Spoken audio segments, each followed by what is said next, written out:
हुए तो लुक पुस्तक तार 24 अध्याय 21 पद ठारू 25 पद पर्यंत माने अल्प समय चिंता करिबा। आज आमर तो मध्य जदि के पाउछंती पढ़ंतु लुक पुस्तक 24 अध्याय तार 21 रु 25 पद पर्यंत। किंतु जे इस्राएल को मुक्त करिवे से जे एही व्यक्ति ताहा आम्हे माने आशा करुथिलु। मात्र एहा छड़ा ए समस्त घटिबार आजि की 3 दिन हेला आहुरी मध्य आममानक मध्यरु केतेक स्त्री लोक आममानकु आचंबित करियछंती। सेमाने प्रत्युषर समाधि निकटକୁ ଯାଇଥିଲେ ଆଉ ତାହାଙ୍କ ଶରୀର ନ ପାଇ ଆସି କହିଲେ ଯେ ସେମାନେ ଦୂତମାନଙ୍କର ଦର୍ଶନ ମଧ୍ୟ ପାଇଅଛନ୍ତି ଓ ସେହି ଦୂତମାନେ କହିଲେ ଯେ ସେ ଜୀବିତ ଅଛନ୍ତି। ଆଉ ଆମ୍ଭମାନଙ୍କ ସଙ୍ଗୀମାନଙ୍କ ମଧ୍ୟରୁ କେହି କେହି ସମାଧି ନିକଟକୁ ଯାଇ ସ୍ତ୍ରୀ ଲୋକମାନେ ଯେପରି କହିଥିଲେ ସେପରି ଦେଖିଲେ, କିନ୍ତୁ ଯୀଶୁଙ୍କୁ ଦେଖିଲେ ନାହିଁ। ସେଥିରେ ସେ ସେମାନଙ୍କୁ କହିଲେ, ହେ ନିର୍ବୋଧମାନେ ଓ ଭାବବାଦୀମାନଙ୍କ ଦ୍ୱାରା କଥିତ ସମସ୍ତ ବାକ୍ୟରେ ବିଶ୍ୱାସ କରିବାକୁ ଶିଥିଳ ଚିତ୍ତମାନେ। धन्यवाद प्रभु ए वाक्य द्वारा आशीर्वाद करंतु। एहा आमने अल्प दिन तले आमने समस्त विषय को आ सुनिछु जानिछु, नुआ विषय नुह। प्रभु जीशु ख्रीष्टंकर पुनरुत्थान परे से जीवित हला परे केतेक घटना घटी जाइछि। गतकाली मध्य आमने सुनुथिलु प्रभुंकर दासंक ठारू।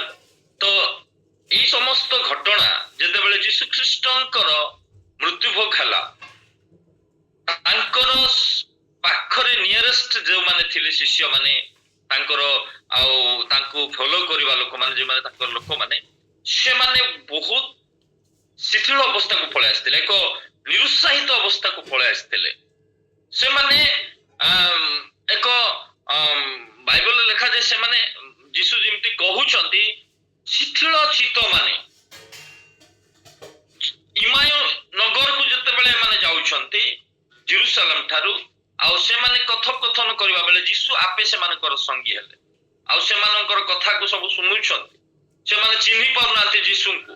तो जीशु से मान को कहउछंती से माने एते निराश रो कथा 21 पद रे, किंतु जे इस्राएल को मुक्त करिवे से जे एही व्यक्ति ताहा आम्हे माने आशा करिथिलु आउ कहउछंती आचंबित करिछंती। एक नेगेटिव थिंग्स से मानक भितरे आसीछि। प्रभु जीशु से माननको कहउथिले जे मु मते मरिबा को हबो, बारंबार खाली एटा नुआ विषय नुह, मते मरिबा को हबो, 3 दिन पर उठिबा को हबो। किंतु एई जो शिथिलता अनेक समय रे गोटे ख्रीष्ट विश्वासी को जीवन रे मध्य देखा जाए, गोटे परिवार मंडली रे मध्य देखा जाए।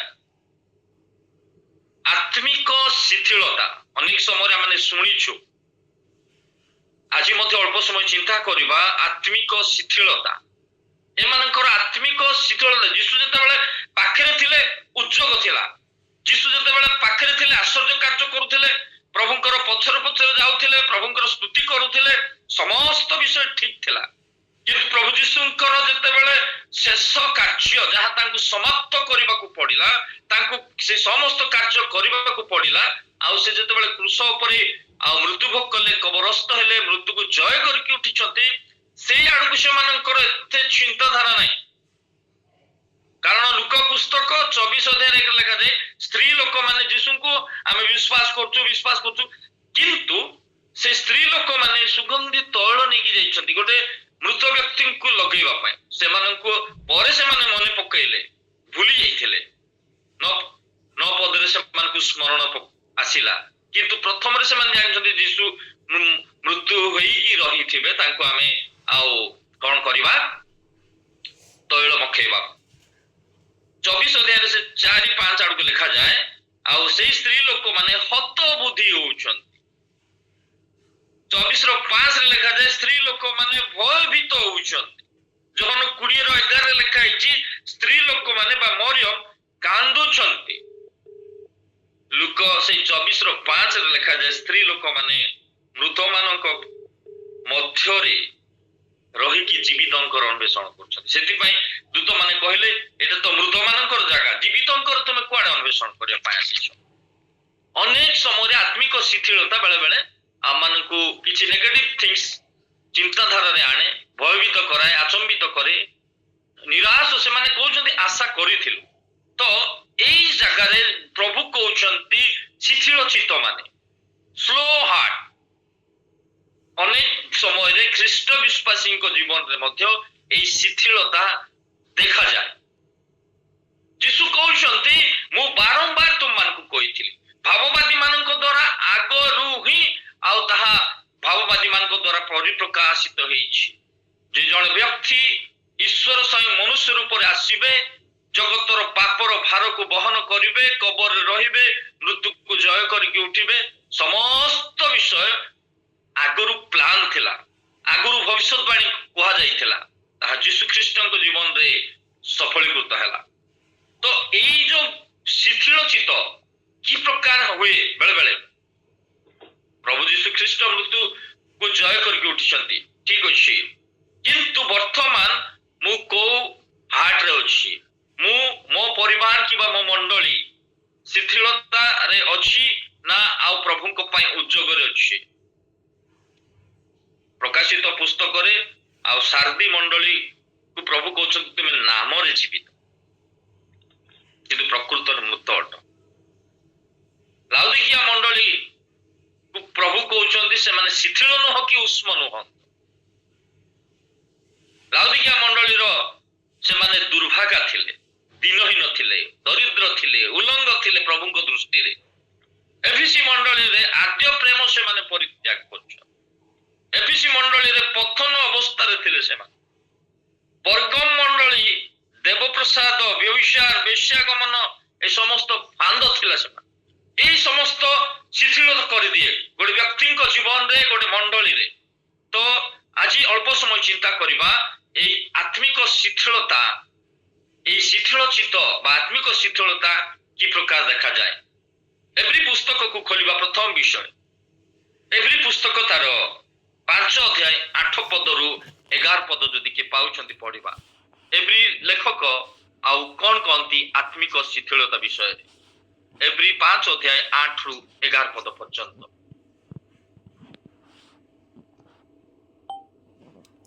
ପୁତ୍ର ହେଲେ ହେଁ ଦୁଃଖ ଭୋଗ ଦ୍ୱାରା ଈଶ୍ୱରଙ୍କ ଠାରେ ଆଜ୍ଞାବହତା ଶିଖିଲେ, ପୁଣି ସିଦ୍ଧ ହୋଇ ନିଜ ଆଜ୍ଞାକାରୀମାନଙ୍କ ପ୍ରତି ଅନନ୍ତ ପରିତ୍ରାଣ କାରଣ ସ୍ୱରୂପ ହେଲେ।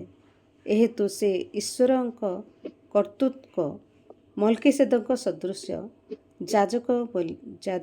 ମହାଯାଜକ ବୋଲି ନାମ ପ୍ରାପ୍ତ ହେଲେ। ଯୀଶୁ ଖ୍ରୀଷ୍ଟଙ୍କ ବିଷୟରେ ଆମ୍ଭମାନଙ୍କର ଅନେକ କଥା କହିବାକୁ ଅଛି, ଆଉ ତୁମେମାନେ ଶୁଣିବାରେ ଶିଥିଳ ହୋଇଥିବାରୁ ସେଥିର ଅର୍ଥ ବୁଝାଇବା କଷ୍ଟକର। ଆମେ ଶୁଣିବାରେ ଶିଥିଳତା, ଗୋଟେ ଆତ୍ମିକ ଶିଥିଳତା। ଏମାନେ କହୁଛନ୍ତି ଆମମାନେ ଆଶା କରିଥିଲୁ, ଶୁଣିଛନ୍ତି କିନ୍ତୁ ଶୁଣିବାରେ ଶିଥିଳତା। ଅନେକ ସମୟରେ ଯେତେବେଳେ ଆମମାନେ କୌଣସି ବିଷୟକୁ ପ୍ରଭୁଙ୍କର ବାକ୍ୟ ଶୁଣିବାରେ ଶିଥିଳତା ଦେଖାଯାଏ। ଶୁଣୁ କିନ୍ତୁ କାର୍ଯ୍ୟରେ ଲଗେଇ ନଥାଉ। ଏମାନଙ୍କୁ କହୁଛନ୍ତି ଅନେକ ବିଷୟ ଯୋଉ ପୁତ୍ର ହେଲେ ସୁଦ୍ଧା ମୃତ୍ୟୁ ପର୍ଯ୍ୟନ୍ତ ଆଜ୍ଞାବହ ହେଲେ, ଆମମାନଙ୍କ ପାଇଁ ବଳିକୃତ ହେଲେ। ଏଭ୍ରି ଲେଖକ କହୁଛନ୍ତି ସେମାନଙ୍କୁ କିନ୍ତୁ ଅନେକ ବିଷୟ ତୁମକୁ କହିବାର ଅଛି, କିନ୍ତୁ ତୁମମାନେ ଶୁଣିବାରେ ଶିଥିଳ ଅଛି। ତୁମମାନଙ୍କର ହାର୍ଟ ଶୁଣିବାରେ ଶିଥିଳତା ଅଛି। କାରଣ ଅନେକ ସମୟରେ କର୍ଣ୍ଣ ଅପବିତ୍ର ହେଇଯାଏ, କର୍ଣ୍ଣ ବେଳେ ବେଳେ ବଧିର ହେଇଯାଏ। ଆତ୍ମିକ କର୍ଣ୍ଣ କଥା କହୁଛି, ଶାରୀରିକ କର୍ଣ୍ଣ ଠିକ ଅଛି କିନ୍ତୁ ଆତ୍ମିକ କର୍ଣ୍ଣ ବେଳେ ବେଳେ ଆମମାନଙ୍କର ବଧିର ଅବସ୍ଥାକୁ ପଳେଇଯାଏ। ଅନେକ ସମୟରେ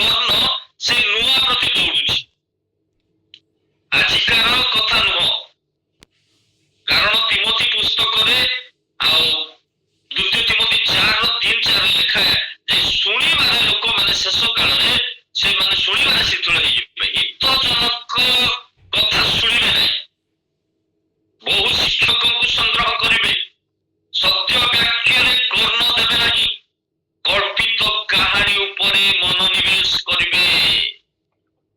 କଳ୍ପିତ କାହାଣୀ ଯୋଉଟାକି ଏନ୍ଜୟମେଣ୍ଟ ଲାଗୁଥିବ, ଯାହାକି ଖୁସି ଲାଗୁଥିବ, ଯାହାକି ଆଉ କୌଣସି ବାଧା ହଉନଥିବ, ସେମିତି ଜିନିଷ ଶୁଣିବା ପାଇଁ ଆଉ ଲୋକମାନଙ୍କର ଆଗ୍ରହଟା ବଢିବ। କିନ୍ତୁ ତାହା ଯେ ଆତ୍ମିକ ଜୀବନ ପାଇଁ କ୍ଷତିକାରକ, ଏହା ବେଳେ ବେଳେ ସେମାନେ ଜାଣନ୍ତି ନାହିଁ। କଳ୍ପିତ କାହାଣୀ ଉପରେ ଆଉ ସେମାନେ ହିତଜନକ କଥା ଶୁଣନ୍ତି ନାହିଁ, କଳ୍ପିତ କାହାଣୀ ଉପରେ ମନୋନିବେଶ କରିବେ। ମୋର ପ୍ରିୟ ପ୍ରଭୁଙ୍କ ଲୋକମାନେ, ଯେତେବେଳେ ପ୍ରେରିତ ପୁସ୍ତକ ଯଦି ଆପଣ ମାନେ ଘରେ ପଢିବେ 28 ଅଧ୍ୟାୟର 27ରେ ଲେଖାଯାଏ, ତୁମ୍ଭେମାନେ ଶୁଣିବ ନାହିଁ ଆଉ ଆମ୍ଭେ ସେମାନଙ୍କୁ ସୁସ୍ଥ କରିବୁ ନାହିଁ। ଯୋଉମାନେ ଶୁଣନ୍ତି ସେମାନେ ସୁସ୍ଥତା ପାଆନ୍ତି, କିନ୍ତୁ ପ୍ରେରିତ ପୁସ୍ତକରେ ଲେଖାଯାଏ ଯେ ସେମାନେ ଶୁଣିବେ ନାହିଁ ଆଉ ଆମ୍ଭେ ସେମାନଙ୍କୁ ସୁସ୍ଥ କରିବୁ ନାହିଁ। ଯଦି ଶୁଣିବୁ ସୁସ୍ଥତା ଅଛି, ଯଦି ଈଶ୍ୱରଙ୍କର ବାକ୍ୟକୁ ଶୁଣିବୁ ତାହେଲେ ପ୍ରଭୁ ଆମମାନଙ୍କର ହୃଦୟକୁ ଖୋଲି ଦିଅନ୍ତି। ଲୁଦିଆ ନାମ୍ନୀ ପ୍ରେରିତ ପୁସ୍ତକ 16 ଅଧ୍ୟାୟରେ ଲେଖାଇଛି ଯେ ଲୁଦିଆ ନାମ୍ନୀ ମନ ଯୋଗ କରି ପ୍ରଭୁଙ୍କର ବାକ୍ୟକୁ ଶୁଣୁଥିଲେ, ଶୁଣିବା ଯୋଗୁଁ ପ୍ରଭୁ ତାର ହୃଦୟକୁ ଖୋଲିଦେଲେ। ଅନେକ ସମୟରେ କିଛି କିଛି ସୁସ୍ଥତା, କିଛି କିଛି ଆତ୍ମିକ ସୁସ୍ଥତା, ଶାରୀରିକତା ସୁସ୍ଥତା ଅଟକିଯାଏ ଆମମାନଙ୍କର ଶୁଣିବାରେ ଶୀତଳତା ହେତୁ। ଅନେକ ସମୟରେ କିଛି ବନ୍ଦ ବିଷୟ ସବୁ ବନ୍ଦ ହେଇକି ରହିଯାଏ, ଖୋଲି ନଥାଏ। ଲୁଦିଆ ନାମ୍ନୀ ଶୁଣିଲେ ମନୋନିବେଶ କରିକି ପ୍ରଭୁ ତାର ହୃଦୟକୁ ଖୋଲିଦେଲେ। ମୋର ପ୍ରିୟ ପ୍ରଭୁଙ୍କ ଲୋକମାନେ, ଆଜି ମୁଁ ଈଶ୍ୱରଙ୍କର ବାକ୍ୟକୁ କି ପ୍ରକାର ଭାବରେ ଶୁଣୁଛି। ମାଥ୍ୟୁ ପୁସ୍ତକରେ ପ୍ରଭୁ ଯୀଶୁ ଯେତେବେଳେ ପାର୍ବତ୍ୟ ଉପଦେଶ ଦେଉଥିଲେ 7 ଅଧ୍ୟାୟ ଲେଖା ହେଇଛି 24, 25, 26 ଆଡକୁ, ଯିଏ ଈଶ୍ୱରଙ୍କର ବାକ୍ୟକୁ ଶୁଣି ପାଳନ କରେ ସେ ବୁଦ୍ଧିମାନ, ସେ ଗୋଟେ ବୁଦ୍ଧିମାନ ଗୃହ ନିର୍ମାଣକାରୀ। ବର୍ତ୍ତମାନ ଚିନ୍ତା କରୁ, ଯେତେବେଳେ ପ୍ରେରିତ ପୁସ୍ତକରେ ଯେତେବେଳେ ଆଉ ଉପର କୋଠରୀରେ ଆଉ ଦିନେ ଯେତେବେଳେ ପାଉଲ ପ୍ରଚାର କରୁଥିଲେ, ଜଣେ ବ୍ୟକ୍ତି ଶୁଣୁ ଶୁଣୁ ଶୋଇପଡି ତଳେ ପଡିଗଲେ। ମୋର ପ୍ରିୟ ପ୍ରଭୁଙ୍କ ଲୋକମାନେ, ଯେଉଁମାନେ ଶୁଣିବାରେ ଢିଲା କରନ୍ତି ସେମାନେ ଆତ୍ମିକ ଜୀବନରେ ଢିଲା ହେଇଯାଆନ୍ତି, ଆତ୍ମିକ ଜୀବନରେ ତଳେ ପଡିଯାଆନ୍ତି, ସେମାନେ ଆତ୍ମିକ ଜୀବନରେ ସ୍ଲୋ ଦେଖାଯାଆନ୍ତି, ସେମାନଙ୍କର ଚିତ୍ତ ଶିଥିଳ ହେଇଯାଏ। ସେଥିପାଇଁ ଏଭ୍ରି ଲେଖକ କହୁଛନ୍ତି, ଆମେ ଯେମିତି ପଢିଲୁ ଅନେକ ବିଷୟ କହିବାର ଅଛି ଯୀଶୁ ଖ୍ରୀଷ୍ଟଙ୍କ ବିଷୟରେ, ତୁମେ ଶୁଣିବାରେ ଶିଥିଳ ହେବା ହେତୁ ସେଥିର ଅର୍ଥ କହିବା କଷ୍ଟକର ହଉଛି। ମୋର ପ୍ରିୟ ପ୍ରଭୁଙ୍କ ଲୋକମାନେ, ମୁଁ କି ପ୍ରକାର ଭାବରେ ଶୁଣୁଛି, ମୋର ଶୁଣିବା କୋଉ ବିଷୟ ପ୍ରତି ଅଧିକ ମୋର ଲାଳାୟିତ ଅଟେ। ମୋର ପ୍ରିୟ ପ୍ରଭୁଙ୍କ ଲୋକମାନେ, ଆଜି କୋଉ ବିଷୟକୁ ମୁଁ ଆଉ ଶୁଣୁଛି। ଦ୍ୱିତୀୟ ବିଷୟକୁ ଆମେ ଜଲ୍ଦି ପଢିବା, ରୋମୀ ପୁସ୍ତକ 12 ଅଧ୍ୟାୟର 11 ପଦ। ଆଉ ପାଉଲ ରୋମିଓ ମଣ୍ଡଳୀକୁ ଗୋଟିଏ କଥା କହୁଛନ୍ତି। ରୋମୀ ପୁସ୍ତକ ତାର 12 ଅଧ୍ୟାୟର 11 ପଦ ଟିକେ ପଢିକି ଶୁଣାନ୍ତୁ।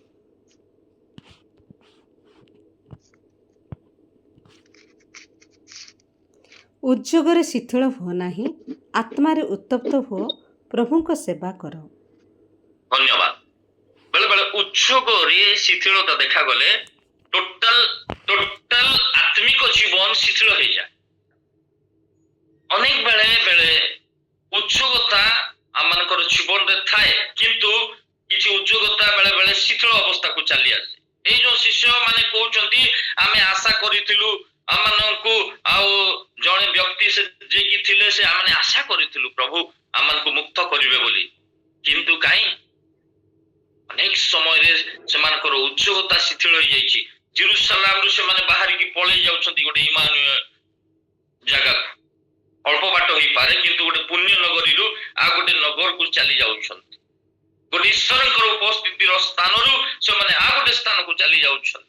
ଯେଉଁମାନେ କି ବିଭିନ୍ନ ଜାଗାରୁ ଜେରୁସାଲାମକୁ ଆସୁଥିଲେ, ବିଭିନ୍ନ ପ୍ରକାର ଧନ୍ୟବାଦର ବଳି, ପାପାର୍ଥକ ବଳି, ମଙ୍ଗଳାର୍ଥକ ବଳି, ବିଭିନ୍ନ ପ୍ରକାରର ଆଉ ବଳି ଉତ୍ସର୍ଗ କରିବା ପାଇଁ, ପ୍ରଭୁଙ୍କର ଉପସ୍ଥିତି ଅନୁଭବ କରିବା ପାଇଁ ବର୍ଷକୁ ବର୍ଷ, ମାସକୁ ମାସ ଲୋକମାନେ ଜେରୁସାଲାମକୁ ଆସୁଥିଲେ। କିନ୍ତୁ ଏଇମାନେ ଏ ପ୍ରକାର ନିରୁତ୍ସାହିତ, ଏ ପ୍ରକାର ଆତ୍ମିକ ଦୁର୍ବଳତା ଅଛି, ସେମାନେ ଚାଲି ଯାଉଛନ୍ତି ଆଉ ଗୋଟେ ଜାଗାକୁ।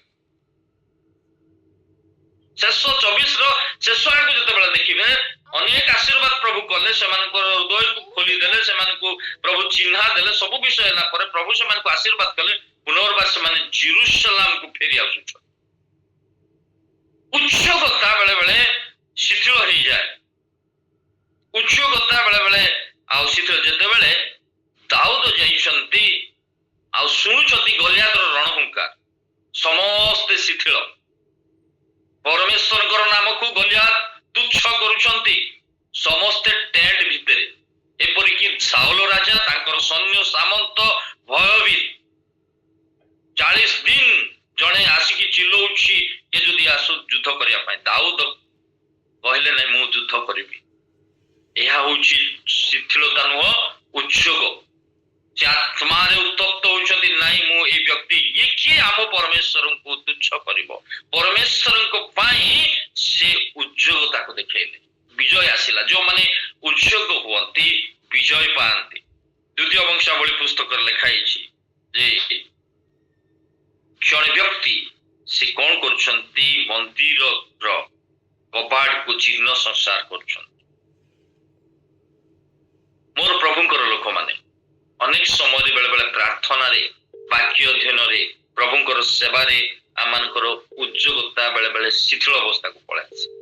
କୌଣସି ବିଷୟରେ ଯଦି ଆମେ ସମସ୍ୟାରେ ପଡୁ, କୌଣସି ପ୍ରାର୍ଥନା ଉତ୍ତର ଯଦି ଠିକ ଟାଇମରେ ଆସେ ନାହିଁ, କିମ୍ବା ଆଉ କୌଣସି ବିଷୟ ହୁଏ, ଶିଥିଳତା ଦେଖାଯାଏ। ଶିଥିଳତା ଦେଖାଯାଏ। ମୋର ପ୍ରିୟ ପ୍ରଭୁଙ୍କ ଲୋକମାନେ, ଅନେକ ଆଉ ଉଦାହରଣ ଅଛି। ସମୟର ସ୍ୱଳ୍ପତା ଭିତରେ ମୁଁ ଆଉ ସେ ଭିତରକୁ ଯିବା ପାଇଁ ଚାହେଁ ନା। ଉତ୍ସୁକ ହେଲେ ପ୍ରଭୁ କଣ କରନ୍ତି, ଆଶୀର୍ବାଦ ଆଣି ଦିଅନ୍ତି, ବିଜୟ ଆଣି ଦିଅନ୍ତି। ସେ କହୁଛନ୍ତି ଆତ୍ମାରେ ଉତ୍ତପ୍ତ ହୋଇ ପ୍ରଭୁଙ୍କର ସେବା କର। ଏ ବ୍ୟକ୍ତି ମାନଙ୍କର ଆତ୍ମା ଶିଥିଳ ହେଇଯାଇଛି। ବେଳେ ବେଳେ ଆତ୍ମିକ ଜୀବନ, ବେଳେ ବେଳେ ଆମେ ଅନେକ ଆତ୍ମାରେ ପରିଚାଳିତ ହଉ, ସବୁ ହଉ, କିନ୍ତୁ କୌଣସି ବିଷୟ ଯେତେବେଳେ ପଳେଇ ଆସେ, ଆମମାନଙ୍କର ଉଦ୍ଯୋଗ ବେଳେ ବେଳେ ଶିଥିଳ ହେଇଯାଏ। ଉଦ୍ଯୋଗ ଆମମାନଙ୍କୁ କଣ କରେ, ଉଦ୍ଯୋଗକୁ ସେ ଶିଥିଳ କରିବା ପାଇଁ ବିଭିନ୍ନ ଆଉ ପରିସ୍ଥିତି ସହିତ ଆଣେ, ରୁକାବଟ ଆଣେ। କିନ୍ତୁ ଆମମାନଙ୍କୁ ପ୍ରଭୁ କହୁଛନ୍ତି ଉଦ୍ଯୋଗରେ ଶିଥିଳ ନ ହୁଅ। ଏ ପ୍ରକାର ଉଦ୍ଯୋଗ ଅନେକ ଲୋକଙ୍କ ପାଖରେ ଉଦ୍ଯୋଗ ଥିଲା, ଯୋଉମାନେ କି ପ୍ରଭୁଙ୍କ ପାଖକୁ ପଳେଇ ଆସୁଥିଲେ, ପ୍ରଭୁଙ୍କର ବାକ୍ୟ ଶୁଣିବା ପାଇଁ, ପ୍ରଭୁଙ୍କର ପାଦ ନିକଟରେ ବସିବା ପାଇଁ। ଆତ୍ମାରେ ଉତ୍ତପ୍ତ ହେବା ଆବଶ୍ୟକ। ଆମମାନଙ୍କର ପ୍ରଭୁ ଜୀବିତ, ସେଥିପାଇଁ ଆମେ ଆତ୍ମାରେ ଉତ୍ତପ୍ତ ହେବା ଦରକାର। ଆମେ କେଉଁ ବିଷୟରେ ଆଜି, କେଉଁ ଜାଗା ପାଇଁ, କେଉଁ ବିଷୟ ପାଇଁ ଆଜି ଉଦ୍ଯୋଗୀ। ଆଜିର ଡେଟରେ ଦେଖ, ଅନେକ ଲୋକ ଅନେକ ବିଷୟ ପ୍ରତି ଉଦ୍ଯୋଗୀ, କିନ୍ତୁ ମୁଁ, ମୋ ପରିବାର, ମୋର ମଣ୍ଡଳୀ, ମୁଁ ଆଜି ପ୍ରଭୁଙ୍କ ପାଇଁ ଉଦ୍ଯୋଗିତ। ଦ୍ୱିତୀୟ ବଂଶାବଳୀ ପୁସ୍ତକ ଖୋଲିବା 15 ଅଧ୍ୟାୟର 7 ପଦ। ଦ୍ୱିତୀୟ ବଂଶାବଳୀ ପୁସ୍ତକ 15 ଅଧ୍ୟାୟର 7 ପଦ। ସେଇ 15 ଅଧ୍ୟାୟରେ ଆଶା ରାଜାଙ୍କ ସମୟରେ ଶିଥିଳତା ଥିଲା। ସେମାନଙ୍କର ଜୀବନରେ ସତ୍ୟ ପରମେଶ୍ୱର ବିହୀନ ଜୀବନ କାଟୁଛନ୍ତି। ସେମାନଙ୍କର ଜୀବନରେ ଆଉ ସେମାନେ ବ୍ୟବସ୍ଥା ବିହୀନ ଜୀବନ କାଟୁଛନ୍ତି, ଯାଜକ ବିହୀନ ଜୀବନ କାଟୁଛନ୍ତି। ସେମାନଙ୍କର ଶିଥିଳତା ଆସିଛି। ବାହାରେ ଯିବା, ଭିତରେ ଆସିବାର କାହାର ଶାନ୍ତି ନାହିଁ। ପରସ୍ପର ଭିତରେ ଯୁଦ୍ଧ, ପରସ୍ପର ଭିତରେ ଅମିଳନ ଅଛି। ଆତ୍ମିକ ଶିଥିଳତା ଥିଲା। ତ ପ୍ରଭୁଙ୍କର ବାକ୍ୟ ଉପସ୍ଥିତ ହେଲା। ତ ସେମାନଙ୍କୁ କୁହାଯାଉଛି, ଯଦି ପାଉଛନ୍ତି ପଢନ୍ତୁ, ଦ୍ୱିତୀୟ ବଂଶାବଳୀ 15 ଅଧ୍ୟାୟର 7 ପଦ। ଦ୍ୱିତୀୟ ବଂଶାବଳୀ 15 ଅଧ୍ୟାୟର 7 ପଦ।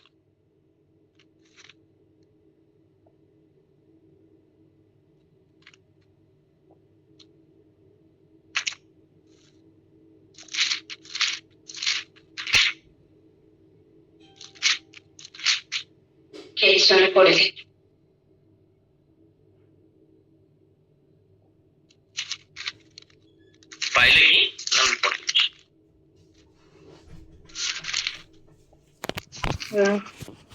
ମାତ୍ର ତୁମ୍ଭେମାନେ ବଳବାନ ହୁଅ ଓ ଆପଣା ମାନଙ୍କ ହସ୍ତ ଶିଥିଳ ହେବାକୁ ନ ଦିଅ, କାରଣ ତୁମମାନଙ୍କ କର୍ମ ପୁରସ୍କୃତ ହେବ। ଆମେନ୍। ଆମର ହସ୍ତକୁ ଶିଥିଳ ହେବାକୁ ନ ଦେଉ। ସେମାନେ, ଏଇ ବ୍ୟକ୍ତି ମାନେ, ଏମାନଙ୍କର ଆତ୍ମା ଯେ ପ୍ରକାର ଶିଥିଳ, ଏମାନଙ୍କର ହସ୍ତ ବି ଶିଥିଳ ହେଇଯାଇଛି।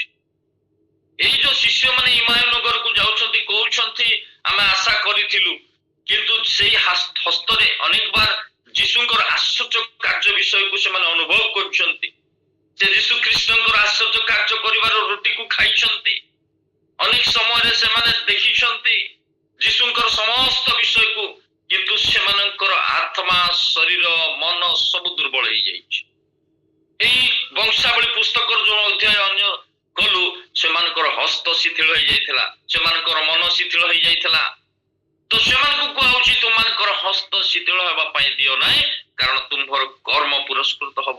ତୁମେ କରିକି ଚାଲ, ପ୍ରଭୁଙ୍କର ଉପାସନା କର, ଆରାଧନା କର, ପ୍ରଭୁଙ୍କ ପାଇଁ ଠିଆ ହୁଅ। ଅନେକ ସମୟରେ ଆମମାନଙ୍କର ହସ୍ତକୁ ପ୍ରଭୁ ଦେଇଛନ୍ତି ପ୍ରଭୁଙ୍କ ପାଇଁ, ପ୍ରଭୁଙ୍କୁ ବ୍ୟବହାର କରିବା ପାଇଁ, ପ୍ରଭୁଙ୍କର ରାଜ୍ୟ ବିସ୍ତାର ପାଇଁ। ହୁଏତ ମୁଁ କାହାକୁ ବୋହିକି ନେଇକି ଯାଇପାରେ ପ୍ରଭୁଙ୍କ ପାଖକୁ, କାହାକୁ ଅର୍ଥ ସାହାଯ୍ୟ କରି ପ୍ରଭୁଙ୍କ ରାଜ୍ୟରେ ମୁଁ ଆଉ ବିନିଯୋଗ ହେଇପାରେ। ମୋର ପ୍ରିୟ ପ୍ରଭୁଙ୍କ ଲୋକମାନେ, ଏହି ଘଟଣା ପରେ ଥୋମା କହୁଛନ୍ତି ମୁଁ ଯୀଶୁଙ୍କୁ ନ ଛୁଇଁଲେ ବିଶ୍ୱାସ କରିବି ନାହିଁ। ହସ୍ତ ଶିଥିଳ ହେଇଯାଇଥିଲା ଥୋମାଙ୍କର, ବିଶ୍ୱାସର ହସ୍ତ। ଥୋମା କହୁଛନ୍ତି ମୁଁ ସେଇ ଯୀଶୁଙ୍କୁ ନ ଛୁଇଁଲେ ମୁଁ ବିଶ୍ୱାସ କରିବି ନାହିଁ। ସେଥିପାଇଁ ଯୀଶୁ ଯୋହନ ପୁସ୍ତକରେ ତାଙ୍କୁ ଦର୍ଶନ ଦେଲେ ଏବଂ କହୁଛନ୍ତି ଥୋମା ଦେଖ, ମୋର ପକ୍ଷ ଦେଶ ଦେଖ, ତୁମର ଅଙ୍ଗୁଳି ଲଗେଇକି ଦେଖ, ମତେ ସ୍ପର୍ଶ କରିକି ଦେଖ। ଥୋମା ସେ ସ୍ଥାନରେ କାନ୍ଦିଲେ, କହୁଛନ୍ତି ମୋହର ପ୍ରଭୁ, ମୋହର ଈଶ୍ୱର। ଅନେକ ସମୟରେ ଆମମାନଙ୍କର ବିଶ୍ୱାସର ହସ୍ତ ବେଳେ ବେଳେ ଶିଥିଳ ହେଇଯାଏ, ଆମମାନଙ୍କର କର୍ମ କରିବାର ହସ୍ତ ଶିଥିଳ ହେଇଯାଏ।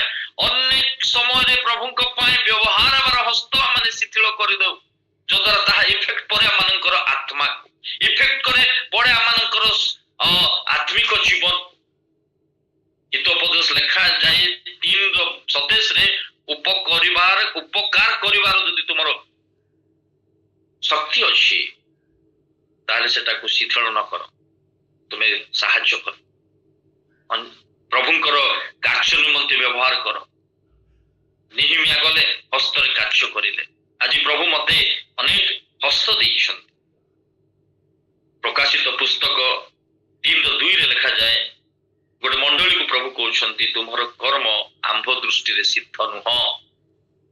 ଯୋଉ ହସ୍ତ ଆମେ ଦେଇଥିଲୁ କାର୍ଯ୍ୟ କରିବା ପାଇଁ, ଯୋଉ ମନ ଦେଇଥିଲୁ କାର୍ଯ୍ୟ କରିବା ପାଇଁ, କିନ୍ତୁ ତୁମର କର୍ମ ସିଦ୍ଧ ନୁହଁ।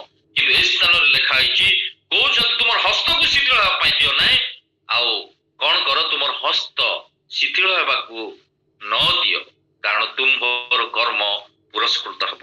এই হস্তরে যদি ମୁଁ ଯାହା ଆଜି କରିଛି, ସେ ହସ୍ତର କାର୍ଯ୍ୟ ଦିନେ ପୁରସ୍କୃତ ହବ। ସେ ହସ୍ତରେ ହିଁ ପ୍ରଭୁ କଣ କରିବେ, ଆମମାନଙ୍କୁ ପୁରସ୍କାର ଦେବେ। ସେ ହସ୍ତରେ ହିଁ ଆମମାନେ ସେଇ ମୁକୁଟ ପାଇବା।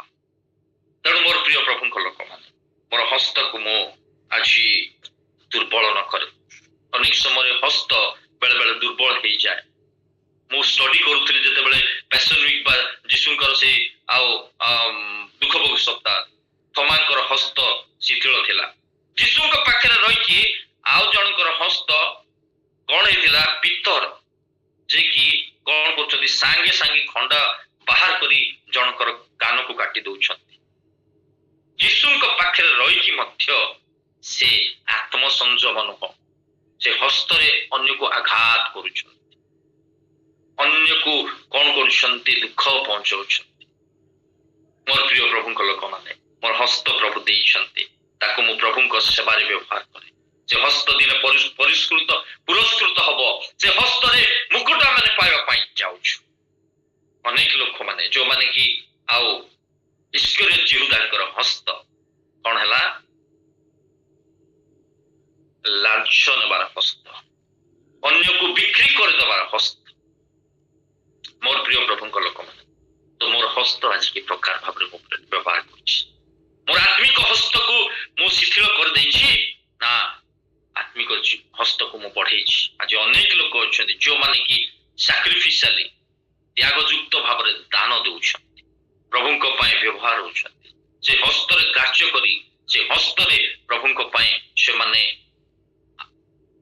ଖୋଲା ପ୍ରଭୁଙ୍କ ପାଇଁ ବ୍ୟବହାର ହଉଛନ୍ତି, ଦାନ ଦଉଛନ୍ତି, ସେମାନେ ପ୍ରାର୍ଥନା କରୁଛନ୍ତି। କରୁଛନ୍ତି ସେ ହସ୍ତରେ ଦାନ ଦଉଛନ୍ତି, ସେ ହସ୍ତ ଦିନେ ପୁରସ୍କୃତ ହେବାକୁ ଯାଉଛି। ତେଣୁ କରିକି ଆଉ ଗୋଟେ ପଦ ପଢିବା, ତାପରେ ଆମେ ସମାପ୍ତ କରିବା ପାଇଁ ଯିବା। ମାଥ୍ୟୁ ପୁସ୍ତକ 24 ଅଧ୍ୟାୟର 12 ପଦ। ମାଥ୍ୟୁ ପୁସ୍ତକ 24 ଅଧ୍ୟାୟର 12 ପଦ। ପ୍ରଭୁ ଯେତେବେଳେ ଆଉ ଶେଷ ସମୟର ଘଟଣା ଗୁଡ଼ିକ କହୁଥିଲେ, 24 ଅଧ୍ୟାୟ 25 ଅଧ୍ୟାୟ ଯେ ଜଗତର ଆଉ ଯେତେବେଳେ ଆଉ ଶେଷ ଅବସ୍ଥାକୁ ଆସିବ, କଣ ପରିସ୍ଥିତି ଆସିବ, ପଢନ୍ତୁ ମାଥ୍ୟୁ 24 ଅଧ୍ୟାୟର 12 ପଦ। ସେ ସ୍ଥାନରେ ପ୍ରଭୁ ଆଉ ତାଙ୍କର ଶିକ୍ଷାରେ କହୁଛନ୍ତି, ଆଉ ଯଦି ପାଉଛନ୍ତି ଆଉ ପଢନ୍ତୁ 24 ଅଧ୍ୟାୟର ତାର 12 ପଦ। ପୁଣି ଅଧର୍ମ ବୃଦ୍ଧି ପାଇବାକୁ ଅଧିକାଂଶ ଲୋକଙ୍କର ପ୍ରେମ ଶୀତଳ ହୋଇଯିବ। ଆମେ ଅଧର୍ମ ବୃଦ୍ଧି ପାଇଲେ ପ୍ରେମ ବେଳେ ବେଳେ ଶିଥିଳ ହେଇଯାଏ, ଆଉ ସେଇ ପ୍ରେମ ଶିଥିଳତା ଆମର ଆତ୍ମିକ ଜୀବନର ଶିଥିଳତାକୁ କଣ କରେ, ଅଧିକ ଶକ୍ତିଯୁକ୍ତ କରିଦିଏ। ଅଧର୍ମ ବଢିଲେ ଅନେକ ଲୋକଙ୍କର ପ୍ରେମ ଶିଥିଳ ହେଇଯାଏ। ଯେଉଁ ପ୍ରେମ କି ପ୍ରଭୁ ଆମମାନଙ୍କ ପ୍ରତି କରିଲେ, ନିଜର ଜୀବନକୁ ଦେଲେ, ପ୍ରଭୁ ସେଥିପାଇଁ କହୁଛନ୍ତି ତୁମେ ମାନେ ପରସ୍ପରକୁ ପ୍ରେମ କର, ତୁମର ଶତ୍ରୁକୁ ପ୍ରେମ କର, ତୁମର ପ୍ରତିବାସୀକୁ ଆତ୍ମତୁଲ୍ୟ ପ୍ରେମ କର। ଏବଂ ପ୍ରଭୁ କହିଲେ ସର୍ବାନ୍ତ ମନ ପ୍ରାଣ ଆତ୍ମା ଶରୀର ଦେଇ ପରମେଶ୍ୱରଙ୍କୁ ପ୍ରେମ କର। ସ୍ୱାର୍ଥ ଥିଲେ ଆମେ ପ୍ରେମ କରିପାରିବା ନାହିଁ। ମନରେ ଚୋଟ ଥିଲେ, ମନରେ ଯଦି କାହା ପ୍ରତି ଈର୍ଷା ଅଛି, ଆମେ ପ୍ରେମ କରିପାରିବା ନାହିଁ। କ୍ଷମା ଥିଲେ ପ୍ରେମ ଥାଏ, ଆଉ ଯଦି କ୍ଷମା ନାହିଁ ପ୍ରେମ ଆମେ କରିପାରିବା ନାହିଁ। ଦେଖେଇ ପାରିବା ପ୍ରେମର ଭାବକୁ, କିନ୍ତୁ ଆକ୍ଚୁଆଲି ଖ୍ରୀଷ୍ଟଙ୍କ ପ୍ରେମରେ ଆମେ ପ୍ରେମ କରିପାରିବା ନାହିଁ। କ୍ଷମା ଥିଲେ ପ୍ରେମ ଥାଏ, କ୍ଷମା ଥିଲେ ଅନ୍ୟକୁ ଉତ୍ସାହିତ କରିବାର ବାକ୍ୟ ଥାଏ। ମୋର ପ୍ରିୟ ପ୍ରଭୁଙ୍କ ଲୋକମାନେ, ତେଣୁ 1 Corinthians 13 ଅଧ୍ୟାୟରେ ପ୍ରେମକୁ ଉତ୍କୃଷ୍ଟ ଭାବେ ଲେଖାଯାଏ। ସବୁ ବିଷୟ କରିପାର, ଭଲ ପ୍ରଚାର କରିପାରେ, ମୁଁ ଭଲ ଶିକ୍ଷା ଦେଇପାରେ, ଭଲ ଗୀତ ଗାଇପାରେ, ଭଲ ସବୁ ବିଷୟ ଥାଇପାରେ, ଯଦି ପ୍ରେମ ନାହିଁ କିଛି ହିଁ ନାହିଁ। ମୋର ଆତ୍ମିକ ଜୀବନ ସେ ସ୍ଥାନରେ ରିଜେକ୍ଟ। ତେଣୁ ମୋର ପ୍ରିୟ ପ୍ରଭୁଙ୍କ ଲୋକମାନେ, ଏ ସମସ୍ତ ବିଷୟ ଶୁଣିବାରେ, ବିଶ୍ୱାସ କରିବାରେ ଏବଂ ଆମମାନଙ୍କର କର୍ମ କରିବାରେ ଏବଂ ଆମମାନଙ୍କର ଉଦ୍ଯୋଗତାରେ ଶିଥିଳ ହେଲେ ଟୋଟାଲ ଆତ୍ମିକ ଜୀବନ ଶିଥିଳ ହେଇଯାଏ। ସେଥିପାଇଁ ଲୁକ ପୁସ୍ତକ 22 ଅଧ୍ୟାୟର 46 ପଦ ଆଉ ପରେ ପଢିବେ। ଯୀଶୁ ଗେଥସେମନି ବଗିଚାରେ ପ୍ରାର୍ଥନା କରିବା ପାଇଁ କେତେ ଜଣ ଶିଷ୍ୟଙ୍କୁ ନେଲେ, ପ୍ରାର୍ଥନା କରିବା ପାଇଁ କହିଲେ, ଏବଂ ଟିକେ ଆଗକୁ ଯାଇକି ଯୀଶୁ ମଧ୍ୟ ମର୍ମାହତ ହେଇକି ପ୍ରାର୍ଥନା କରୁଛନ୍ତି। ଯେତେବେଳେ ସେ ଫେରି ଆସୁଛନ୍ତି, ଦେଖୁଛନ୍ତି ଶିଷ୍ୟମାନେ ଶୋଇ ପଡିଛନ୍ତି। ସେମାନଙ୍କୁ କହୁଛନ୍ତି ମୋ ପାଇଁ ପ୍ରାର୍ଥନା କର, କିନ୍ତୁ ଶୋଇ ପଡିଛନ୍ତି। ସେମାନେ ପ୍ରାର୍ଥନାରେ ଶିଥିଳତା ଦେଖା ଦେଇଛି। ଯୀଶୁଙ୍କର ଅଳ୍ପ ସମୟ ପରେ ଯୀଶୁ ଶତ୍ରୁ ହସ୍ତରେ ସମର୍ପିତ ହେବେ। ରାତି ସାରା ତାଙ୍କୁ ଆଉ ବିଭିନ୍ନ ପ୍ରକାର ଟର୍ଚର କରାହବ। ସେ ଦୁଃଖର ପ୍ୟାଲାକୁ ଧରିଛନ୍ତି, ପ୍ରଭୁଙ୍କୁ କହୁଛନ୍ତି ପିତା ଈଶ୍ୱର, এই ପାନ ପାତ୍ର ମୋ ଠାରୁ ଦୂର କର, ଯଦି ତୁମର ଇଚ୍ଛା ଥାଏ, କିନ୍ତୁ ମୋର ଇଚ୍ଛା ନୁହଁ, ତୁମର ଇଚ୍ଛା ସଫଳ। ଏତେ ଦୁଃଖରେ ଥିବା ବେଳେ ସେ ଚାହୁଁଛନ୍ତି ତାଙ୍କ ପାଇଁ ପ୍ରାର୍ଥନା କର ବୋଲି, କିନ୍ତୁ ସେଇମାନେ ଆଜି ଶୋଇ ପଡିଛନ୍ତି। ପ୍ରାର୍ଥନାରେ ଶିଥିଳତା। ଅନେକ ଲୋକ ଜାହାଜରେ ମର୍ମାହତ ହଉଛନ୍ତି ଉଦ୍ଧାର ପାଇବା ପାଇଁ, କଣ ହବ କଣ ନାହିଁ, କିନ୍ତୁ ଜୁନସ ଆରାମରେ ଶୋଇ ପଡିଛନ୍ତି। ଆଜି ଜଗତର ପରିସ୍ଥିତି, ଆଜି ଖ୍ରୀଷ୍ଟୀୟ ସମାଜର ପରିସ୍ଥିତି, ଗୋଟେ ଖ୍ରୀଷ୍ଟୀୟ ପରିବାରର ପରିସ୍ଥିତି, ମଣ୍ଡଳୀର ପରିସ୍ଥିତି ଆଜି ଆତ୍ମିକ ଶିଥିଳତା ଭିତରେ ଅଛି। ତ ମତେ ଆଉ ପ୍ରଭୁ ମନୋନୀତ କରିଛନ୍ତି, ପ୍ରଭୁ ମତେ ମନ ଦେଇଛନ୍ତି କିଛି କରିବା ପାଇଁ, ପ୍ରାର୍ଥନା କରିବି, ପ୍ରଭୁଙ୍କର ଲୋକମାନଙ୍କ ପାଇଁ ପ୍ରାର୍ଥନା, ଆତ୍ମିକ ଉତ୍ତପ୍ତତା ପାଇଁ ପ୍ରାର୍ଥନା କରିବି। ପ୍ରଭୁ କହୁଛନ୍ତି ମୋ ପାଇଁ ଟିକେ ପ୍ରାର୍ଥନା କର। ବଳି ଉତ୍ସର୍ଗ କରିବା ସମୟରେ ମଧ୍ୟ ଅବ୍ରାହମ ଦିନେ ଶୋଇ ପଡିଲେ। ଅଶୁଚି ପକ୍ଷୀ ଗୁଡାକ ଆସିକି ସେ ବଳି ଉପରେ ବସି ପଡିଲେ। ପ୍ରଭୁଙ୍କର କ୍ରୋଧ ହେଲା।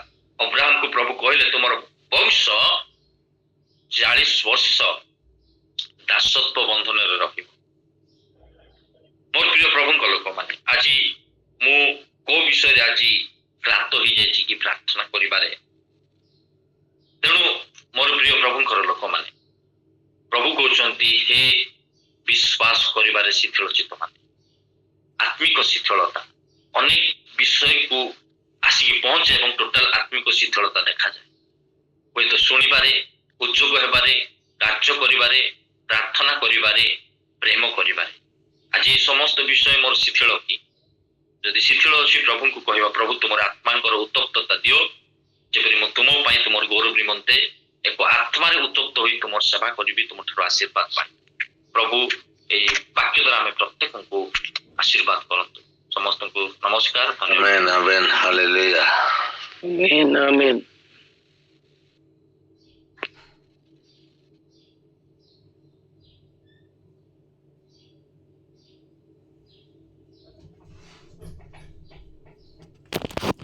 ପ୍ରେଜ୍ ଦ ଲର୍ଡ। ଆସ ଆମମାନେ ଶୁଣିଥିବା ବାକ୍ୟ ନିମନ୍ତେ ପ୍ରାର୍ଥନା କରିବା। ଆମମାନଙ୍କ ମଧ୍ୟରେ ଅଛନ୍ତି ଆମମାନଙ୍କର ଆସୁ ଆମମାନେ ପ୍ରାର୍ଥନା କରିବା। ଆମମାନଙ୍କ ମଧ୍ୟରେ ଅଛନ୍ତି ସିଷ୍ଟର ପାଷ୍ଟର ନିରଞ୍ଜନ ଖୋସଲା, ସେ ପ୍ରାର୍ଥନା ତୋଳି ଧରିବେ।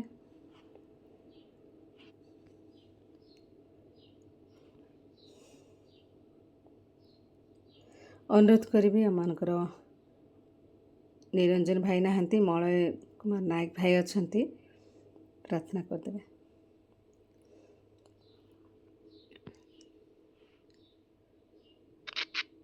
ଶେଷ ମୁଁ ପ୍ରାର୍ଥନା କରୁଛି।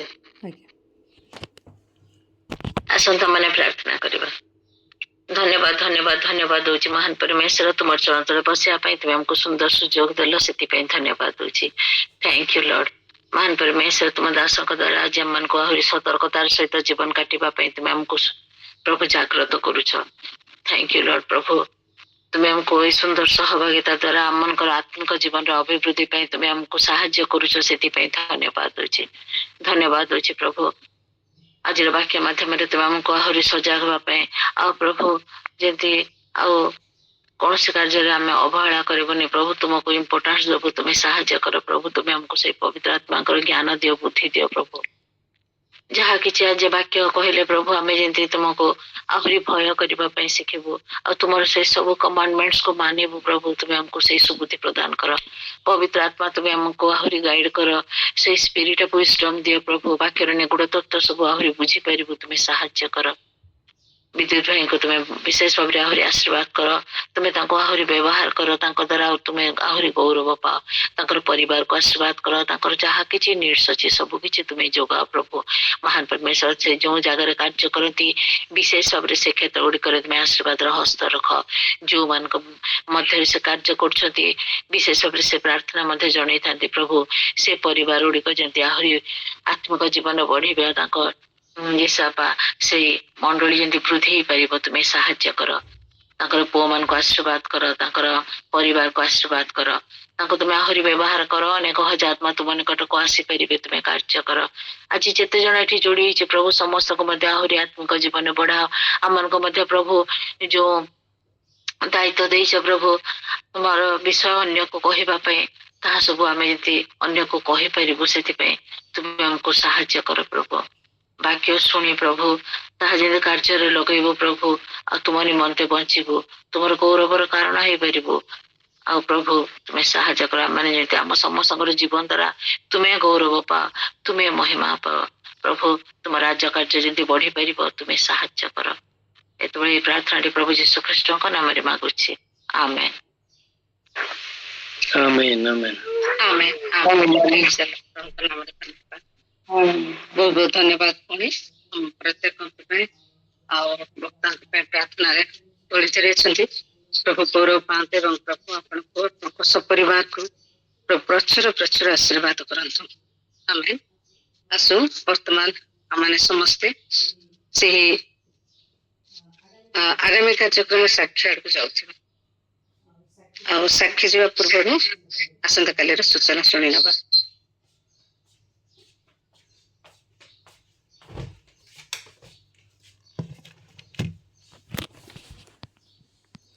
ଆସନ୍ତାକାଲି ତାରିଖ 9 ତାରିଖ, ଆଉ ଆସନ୍ତାକାଲିର କାର୍ଯ୍ୟକ୍ରମ ଏହି ପ୍ରକାର। ଆପଣମାନେ ଜାଣନ୍ତି ଆଜି ଡିଡି ମଲ୍ଲିକ ଭାଇଙ୍କର ଥିଲା, କିନ୍ତୁ କୌଣସି କାରଣବଶତଃ ସେ ଆଜି ଯୋଗ ଦେଇ ପାରିନଥିବାରୁ ସେ ତାଙ୍କର ସେ ଆସନ୍ତାକାଲି ପ୍ରଭୁଙ୍କର ବାକ୍ୟ ଆମମାନଙ୍କ ମଧ୍ୟରେ ପରିବେଷଣ କରିବେ। ତ ଆମମାନେ ସମସ୍ତେ ପ୍ରସ୍ତୁତ ରହିବା, ପ୍ରାର୍ଥନା ସହିତ ଯୋଗ ଦେବା, ଆଉ ଆମମାନଙ୍କ ଡିଡି ମଲ୍ଲିକ ଭାଇଙ୍କ ପାଇଁ ମଧ୍ୟ ପ୍ରାର୍ଥନା କରିବା। ପ୍ରଭୁ ତାଙ୍କୁ ବ୍ୟବହାର କରନ୍ତୁ, ତାଙ୍କର ମୁଖ ଦେଇ ଆମ ପ୍ରତ୍ୟେକଙ୍କୁ ଆମମାନଙ୍କର ଆବଶ୍ୟକ ଆତ୍ମୀୟ ଆହାର ଯୋଗାନ୍ତୁ। ଏ ବିଷୟ ନେଇକି ଆମେ ବିଶେଷ ପ୍ରାର୍ଥନା କରୁ। ତତ୍ସହିତ ଆମମାନେ ମଧ୍ୟ ପ୍ରାର୍ଥନା କରିବା ଆସନ୍ତାକାଲିର ଅନ୍ୟାନ୍ୟ କାର୍ଯ୍ୟକ୍ରମ ନିମନ୍ତେ। ସ୍କ୍ରିପଚର ରିଡ଼ିଂ, ବାଇବେଲ ରିଡ଼ିଂ ରହିଛି। ସିଷ୍ଟର ଅନ୍ୱେଷା ଦାସ, ସ୍ପେଶାଲ ସଙ୍ଗ ରହିଛି ସିଷ୍ଟର ବବିତା ନାୟକ ଏବଂ ପ୍ରେୟର ଆଫ୍ଟର ମେସେଜ ରହିଛି ବ୍ରଦର ବୀରେନ୍ଦ୍ର ନାୟକ। ଏହି ପ୍ରକାର ବୀରେନ୍ଦ୍ର ଦାଦାଙ୍କର ରହିଛି ପ୍ରାର୍ଥନା। ଏହି ପ୍ରକାର ଆମମାନଙ୍କର ଆସନ୍ତାକାଲିର କାର୍ଯ୍ୟକ୍ରମ। ଭାଗ ନେଉଥିବା ପ୍ରତିଟି ଭାଇ ଭଉଣୀମାନଙ୍କ ପାଇଁ ପ୍ରାର୍ଥନା କରିବା। ତ ସହିତ ଆମମାନେ ଏକ ଆରେକଙ୍କ ପାଇଁ ମଧ୍ୟ ପ୍ରାର୍ଥନା କରିବା। ଏକ ଆରେକଙ୍କୁ ଉତ୍ସାହିତ କରୁ, ଯଦ୍ୱାରା ସେମାନେ ଏହି ପ୍ରାର୍ଥନା ସଭାରେ ଯୋଗ ଦେଇ ଆଶୀର୍ବାଦର ଅଂଶୀ ହେବା ସହ ଆମେମାନେ ମଧ୍ୟ ଆହୁରି ଅନେକ ଆଶୀର୍ବାଦ ପ୍ରାପ୍ତ ହେଉଥିବା ପ୍ରଭୁ ନାମ ଧନ୍ୟବାଦ। ବର୍ତ୍ତମାନ ଆମମାନେ